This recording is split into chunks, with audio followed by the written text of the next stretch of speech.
Hi there, I'm Nix, and in this video I'm gonna show you how to defeat Risen Shagaru Magala with the Charge Blade. I want to start this video thanking everyone for the support on the Risen Shagaru video. I really appreciate it. In contrast to Risen Shagaru, there is no script to fight Risen Shagaru Magala, only lots of RNG and how to properly respond and explore all the openings available in his battle. And one thing I failed to explain in the last video is that these videos are meant for the hazard version of the fights, which means above level 271 on anomaly investigations or special investigation fights. For this battle, we have two choices of weapon, both of them with the dragon element, of course. Our first choice would be the Silver Splitter from the Primordial Malzeno tree, and the second one is the Crimson Mechwing from Valstrax tree. The Crimson Mechwing has a little bit more element and a level 3 decoration slot and a level 2 rampage decoration slot, but the Silver Splitters offers you 3 level 4 decoration slots and a level 3 rampage decoration slot. So which one should we choose? I advise you to go with the Silver Splitter for more customization options, as we are dependent on charms and curio augments, but if you manage to rogue a good charm and godly augments, you might as well go for the Crimson Mechwing to maximize your damage output. For this video, I decided to show 4 builds that you can use against Risen Shagaru. Some of them are tricky to use and the others are more comfortable. In any case, you should use what feels better or more practical to build. As I stated on the Risen Shagaru video, I will not be using modded augments or charms in these types of video. Some people will not believe that I got these charms and augments even with prints and videos, but I don't really care at this point, so you can call me cheater if you want. The first build is actually the same one presented in the Risen Shagaru video. I've decided to re-roll some augments in that build, but the core augments stay the same from that video. Just change the elemental decals for the dragon element and you should be good to go. The second build is a combination of Dragon Conversion and Dragon Heart and will depend on a Strife 3 charm or Frostcraft 3 charm. Go for the standard 3 pieces Risen Shagaru and 2 pieces Arcfin. And if you have the former charm, you should augment 3 Frostcraft and 2 Dragonheart, and if you have the latter, you should augment 3 Strife and 2 Dragonheart. And make sure not to use Bloodlust or Blood right here, as you want to keep Dragonheart up as long as you can. And make sure to prepare a loadout with Life Powder and Dust of Life just to heal you enough to keep Dragonheart active. The last step is to remember to use Valstrax Soul Deco. The third build is also dependent on the charm, but we will use the combination of Dragon Conversion and Blood Awakening. If you have a Frostcraft 3 charm, go for Risen Valstrax Helmet or Coil with 1 extra augment for Dragon Conversion, the chest and arms from Primordial Malzeno for 2 points on Blood Awakening and 1 point of Furious on each via augment. For the rest of the augmentations, complete with an extra point on the Furious to achieve Furious 3. As for the last augment, go for any useful skills such as Bloodlust, Embolden, Bloodrite, Burst, or Element Exploit. If you manage to squeeze Strife here, it can't be good, but you won't make much out of it as the healing will keep deactivating it. Last but not least, the fourth build will make use of the Mail of Hellfire, Strife, and Berserk combo. We'll also add Frostcraft, Bloodrite, and Blood Awakening to keep this build running. This build was inspired by the build used by a runner named Hawan, so credits to him. For this, I used a Mail of Hellfire 2 plus Berserker 1, but a Frostcraft plus Berserker would also be viable. The point here is that if you want to use this combo of skills, you should get Berserker 2 to make it less insufferable. As for the rest of the skills, it remains basically the same, and make sure to squeeze Kushala Blessing 3 and to take Immunizer on the loadout with you. If I were to rank these builds in terms of comfort, it would be Dragon Conversion and Blood Awakening first, Dragon Conversion, Furious, Strife, Frostcraft plus Dereliction second, Dragon Conversion plus Dragonheart on the third, and of course in last place, Mail of Hellfire, Strife, Frostcraft and Blood Awakening. In any case, the combo of Guard 5 plus Embolden 3 is unfortunately necessary to SAED after some god points. Other skills you should run are Element Exploit and Burst at least 1 level of each, and 1 point in Guard Up should suffice for unblockable attacks. For the Dragon Conversion builds, if you manage to get a good charm and godly augments, use free space to maximize the skills mentioned before, and if there's still free space, go for skills like Hellfire Cloak for a free topple or Elemental Resistances Jewel for a slightly higher elemental conversion. For the Berserk build, you will need to make space for Kushala Blessings level 3 for the extra healing. For maximum DPS output from the bodies, you should take 2 Palamutes with Primordial Malzeno weapons and the following skills: Counter, Melee Centric, Crit Up, Artful Dodger, and Element Attack Up. For the berserk build, I recommend taking your pellicle, also using Primordial Malzenian weapon, with the secret support move Healing Clover Bat to keep you on the blue scroll for longer periods of time. If you want to take followers, for this battle you should take Utsushi for the elemental damage buff and Hinoa for healing. This setup will work for all builds except for the one with Dragonheart. If you plan to use the Dragonheart build, my suggestions for followers are Luchika or Gallius, but you can take another one you like, but keep Utsushi here.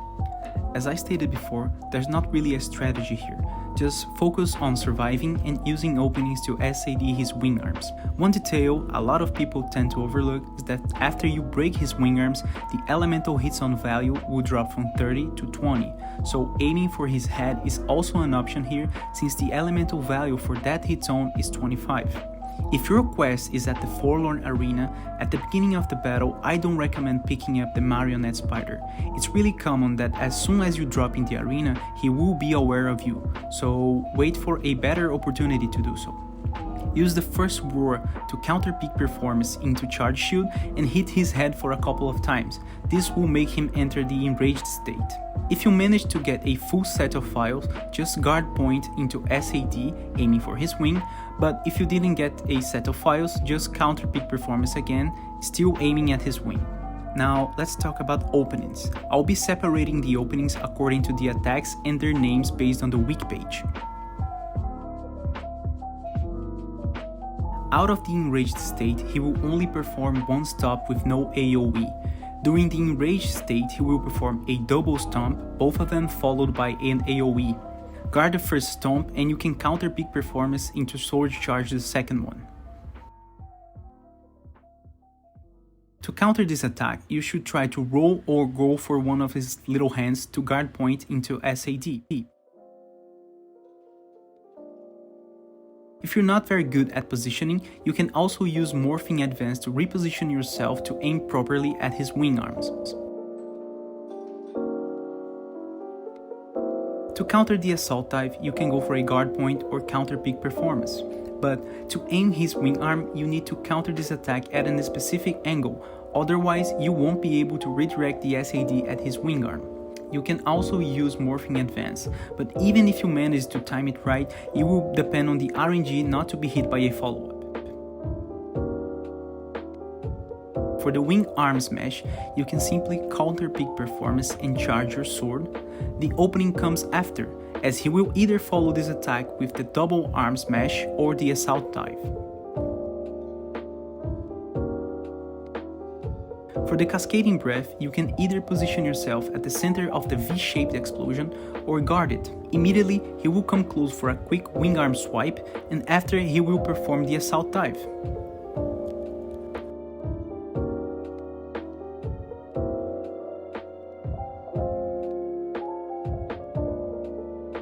The key to counter this attack is positioning. If you are at the center or in between the frenzy bursts, you will take multiple hits with knockbacks, and SAED will become dependent on the follow-up attack. But if you are at the edge of one of the bursts, you can guard point or counter peak performance to discharge your files at his wing arms or head. If Risen Shagaru is not enraged, he will only perform the central frenzy burst. If Shagaru is enraged, he will perform the lateral frenzy burst, followed up by the central frenzy burst. If it's just the central one, you can either guard point or counter peak performance by being close to his mouth when his attacks lands. But if it's the enraged version, you can guard point the lateral first, roll up closer to his mouth, and then guard point or use counter peak performance in the hit and go for a nice file discharge. An alternative to this one is to use Morphing Advance in between his legs, and since the last attack will be the central frenzy burst, you can safely SAED his wing arm. If he decides to snipe you from afar, you can simply use Morphing Advance to close the gap and discharge at his wings. Now let's talk about the Risen state moves. Our first opportunity comes right after he enters his Risen form for the first time. I don't recommend going for the SAED after his Risen form burst because he will probably ult right after it. You will most likely hit it, but it may be a little bit more complicated to escape his ult. You can take this opportunity to charge your sword, guard his roar, and then use Morphing Advance to get out of the cage. Sheath, recharge the Frostcraft bar, and make sure to keep moving so you won't get caught in the pillars that erupted from the ground. After this, you just go for a wing arm or head SAD.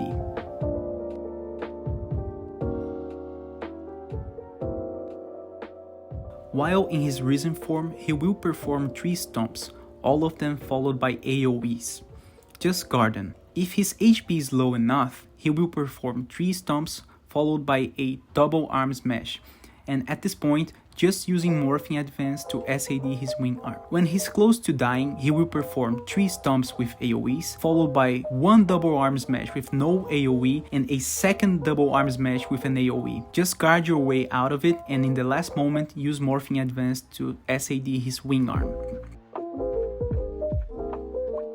The wing arm smash, when in his Risen form, will have an AoE follow-up on the ground, so don't counter peak performance here, just guard it. As in the enraged state, he will perform either the assault dive or the double arm smash, so follow up by countering those. Risen Shagaru has 3 ultimate attacks basically. We already covered the Frenzy Cage Burst, but he can still perform the Frenzy Beam, which you can guard or counter peak performance. If you have enough guard up and enough HP left. Unfortunately, he is pushed back by the energy beam when he performs this attack, so unless his back is facing the wall or something like that, you might not be able to react to this opening. The other one is the Sweeping Frenzy Beam, and you can either use Morphing Advance to go under his torso, which is a safe area to SAD from, or use Morphing Advance to go behind his attack and be safe. He will also perform some moves from the enraged state, like the Cascading Breath but with 2 V-shaped cloud bursts instead of just 1, and pay attention to his wing arm swipes followed by AoEs, and you should be able to handle this fight well. Oh, and one last thing, watch out for his pin attack. In the non-hazard version of the quest, he will do the pin attack as soon as he enters the enraged state, but in the hazard version, as soon as he does the pin attack, he will probably ult you, so watch out for this. I hope this guide helps you in your fight against Risen Shagaru Magala. If I missed something, please let me know in the comment section below. Good luck and happy hunting!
止める。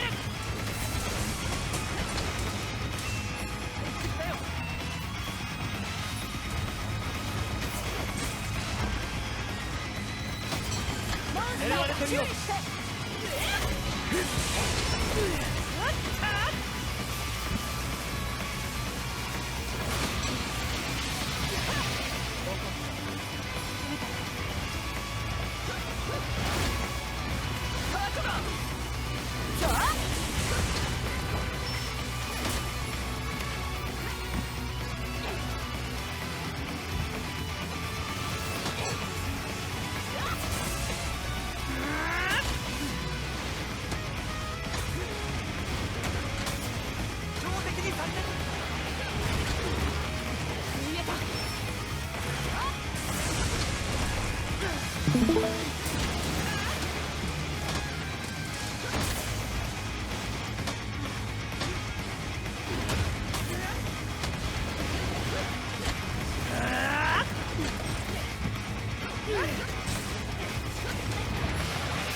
このままでは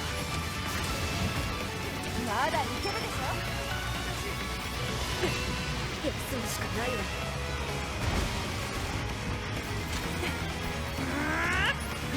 あいつだぞ。ありがとう。モンスターも人も感情的になるのは良くないよ。モンスターに注意してほら。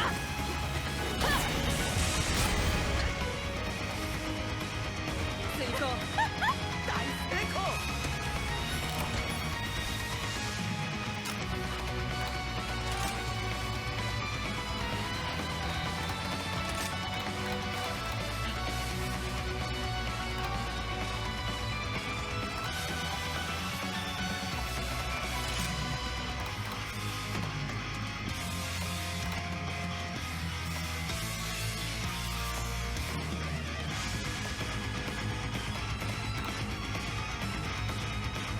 愛弟子と狩猟に行ったって里のみんなに自慢しよっと。